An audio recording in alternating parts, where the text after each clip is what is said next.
رابطہ ہوا جس میں دونوں ممالک میں افواج کو مرحلہ وار معمول کی پوزیشن پر لے جانے پر اتفاق کیا گیا ہے۔ سیکورٹی ذرائع کے مطابق کشیدگی میں کمی یقینی بنانے کے لیے دونوں ملک افواج کو زمانہ امن کی پوزیشن پر لے جائیں گے اور افواج کے نارمل پوزیشن پر واپسی کئی مراحل میں ہوگی۔ دونوں ممالک نے تمام فوجیں 30 مئی تک نارمل پوزیشن میں لانے پر اتفاق کیا ہے۔ پاکستان جناب گزشتہ دن پاکستان بھارت کے ڈی جی ایم اس کے درمیان ہاٹ لائن کے ذریعے رابطہ ہوا تھا اور جو دونوں ممالک کے درمیان سیز فائر کے بعد تیسرا رابطہ تھا۔ ایک بڑی اہم خبر سی، اس لیے میں نے سوچا کہ فوری طور پہ میں تو دس ایک اور بہت بڑی خبر جو تھی کہ کیا بھارت اب چین سے بھی مار کھائے گا، یہ جناب بات ہوئی ہے اور اس میں کہا گیا کہ بھارت نے حالیہ کشیدگی میں پاکستان سے مار کھائی اور انگلی چین پہ اٹھائی ہوئی ہے اور بار بار اٹھا رہا ہے کہ چین نے پاکستان کی سپورٹ کی ہے اور وہ چین کھا جائے گا بھارت میں بھی تو انداز داں۔ بھارت اپنی خفت مٹانے کے لیے چین کارڈ کھیل رہا ہے، کیا اب وہ چین سے بھی مار کھائے گا؟ من لگتا مار کھائے گا۔ جو نتیجہ ٹریلر کا نکلا تھا وہ ہم نے دیکھ لیا تھا، اب پوری فلم جو ہے وہ پوری فلم سامنے آئے گی اور بھارت نے پانی کے انفراسٹرکچر کو اگر ہاتھ لایا حملہ کر دینا، اس سے حملہ کیا تو منہ توڑ جواب دیا جائے گا۔ یہ آج وفاقی وزیر ہیں موسمیات، انہوں نے جناب اس پہ بات کی ہے۔ Army chief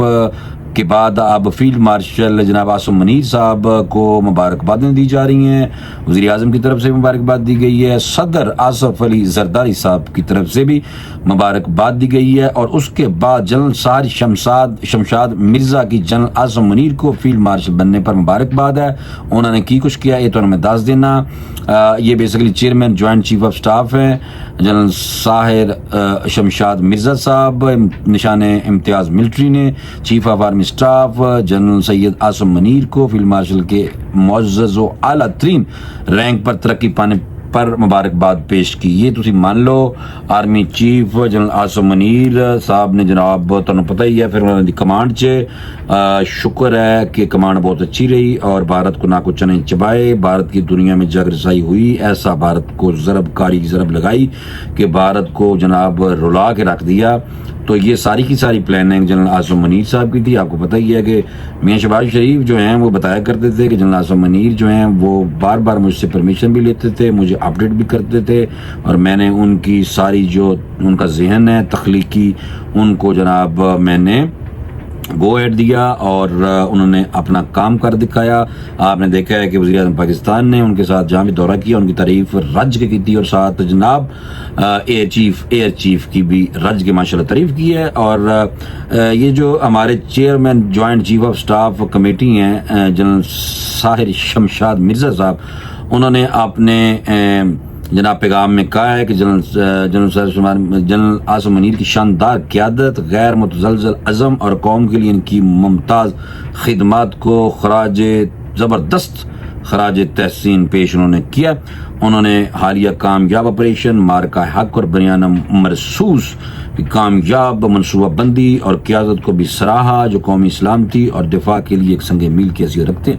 chairman joint chief نے اس امید کا اظہار کیا کہ جنرل عاصم منیر کی قیادت میں افواج پاکستان مزید استحکام اور کامیابی کی طرف گامزن رہے گی۔ جناب چیک کیتا ہے، پھر مبارکبادیں مل رہی ہیں اور ایک اور بہت بڑی خبر ہے وہ آپ کو بتانی انتہائی ضروری ہے کہ برطانیہ کا اسرائیل کے ساتھ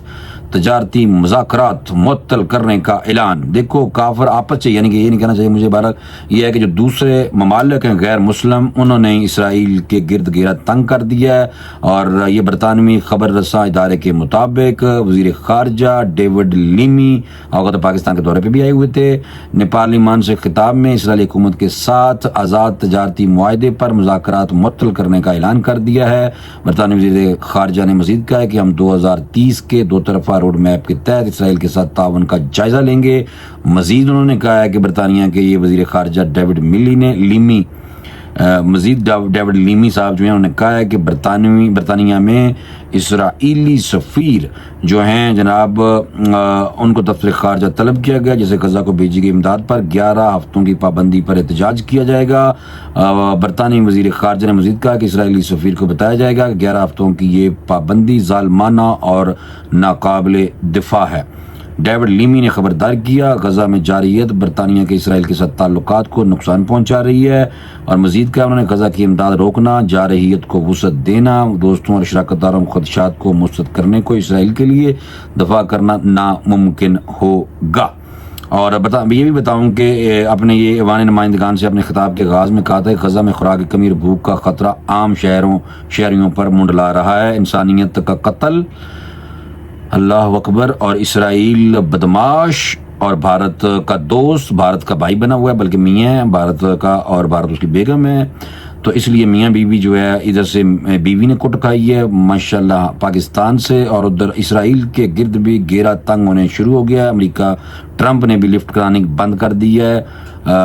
بنیامین نیتن یاہو کو، یہ بھی خبر ہے۔ اور اسرائیل کو متنبہ کیا گیا ہے برطانیہ کی جانب سے کہ جارحیت کو وسعت دینے سے سب سے زیادہ خطرے میں خود اسرائیلی یرغمالی ہیں جو اس وقت حماس کے قبضے میں ہیں۔ ڈیوڈ لیمی نے یہ بھی کہا ہے غزہ میں انسانی بحران اور تباہی شدہ اختیار کر چکی ہے، اور امداد کا غزہ تک پہنچنے نہ دینا جو ہے وہ ناقابل برداشت ہے۔ استغفر اللہ تعالیٰ معاف کرے، جس طرح ہمارے فلسطین بھائیوں کے ساتھ ہو رہا ہے ظلم، وہ جناب ہم نے کبھی سوچا بھی نہیں ہوگا، اور ابھی تک کی جو رپورٹس ہیں اس کے مطابق مسلم امہ جو ہے وہ اسرائیل کے سامنے ریت کی دیوار ہی لگ رہی ہے، کیونکہ اسرائیل کی آنکھوں میں آنکھیں ڈالنے والا ابھی تک کوئی ملک جو ہے وہ سامنے نہیں اٹھا کہ اسرائیل کو ناکو چنے چبائے، لیکن انشاءاللہ تعالیٰ یہ وہ دن دور نہیں ہے جب اسرائیل کو اس کے کیے کی ضرور سزا دی جائے گی۔ مجھے اجازت دیں، انشاءاللہ اگلے ویلاگ میں بہت ساری خبریں ہیں، پھر آپ کی خدمت میں حاضر ہو جاؤں گا۔ اجازت دیں، اللہ حافظ۔